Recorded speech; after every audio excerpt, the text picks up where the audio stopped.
पापा ने मुझे नहलाया और खुद ही नहाकर हम दोनों बाहर आए। बाथरूम से नहाकर बाहर आने के बाद भी पापा ने मुझे कपड़े नहीं पहनने दिए। बोले बेटी नाश्ता बना दो। जब मैं नाश्ता बनाने लगी तो फिर पीछे से उन्होंने मुझे पकड़ लिया और अपना डंडा मेरी गुफा में डालकर पढ़ने लग गए। किचन में ही नाश्ता बनाने के दौरान ही मुझे खेलते रहे। फिर जब नाश्ता बन गया तब डाइनिंग टेबल पर उन्होंने नाश्ता लगाया और मुझे अपने डंडा पर बिठा दिया।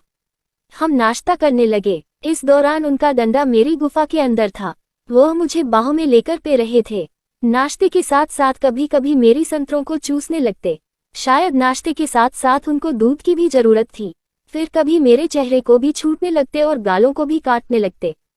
कुछ ही देर में हम लोगों ने नाश्ता कर लिया। नाश्ता करते ही उन्होंने मुझे टेबल पर ही झुका दिया और पढ़ने लगे। 10 मिनट तक फैलने के बाद जब उनके डंडा से बीज निकलने वाला था तो उन्होंने उस बीज को मेरे ऊपर पर गिरा दिया और मुझे खाने को बोले। ब्लैक में मक्खन की जगह उनका डंडा लगा हुआ था, जिसे मैंने बड़ी मुश्किल से खाया। नाश्ता करने के बाद मुझे बेडरूम में ले गए। मुझे नंगी कर डांस करने को कहा।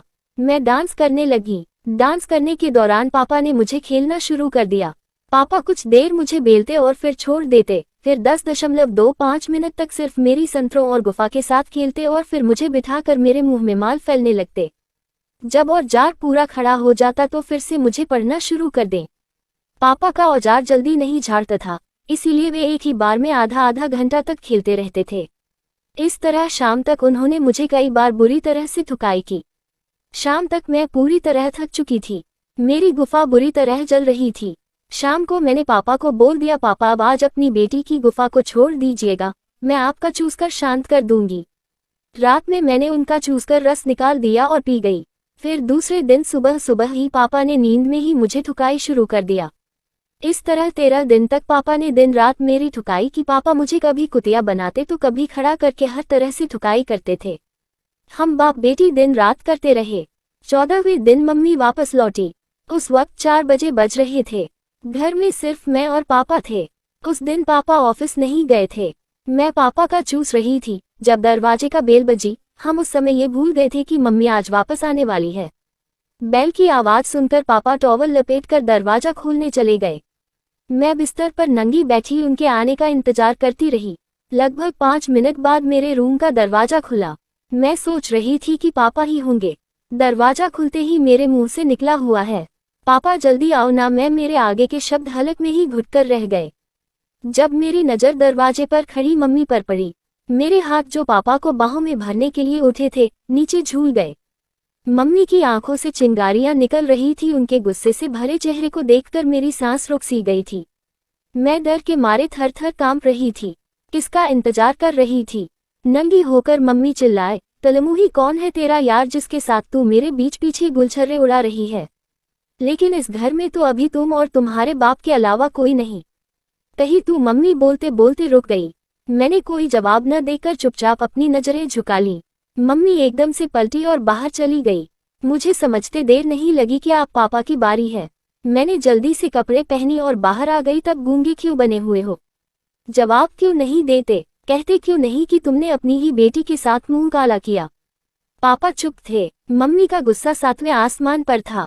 जब पापा ने कोई जवाब नहीं दिया तो वह मेरी और पलटी, और तुझे शर्म नहीं आई अपने ही बाप को अपना खसम बनाने में?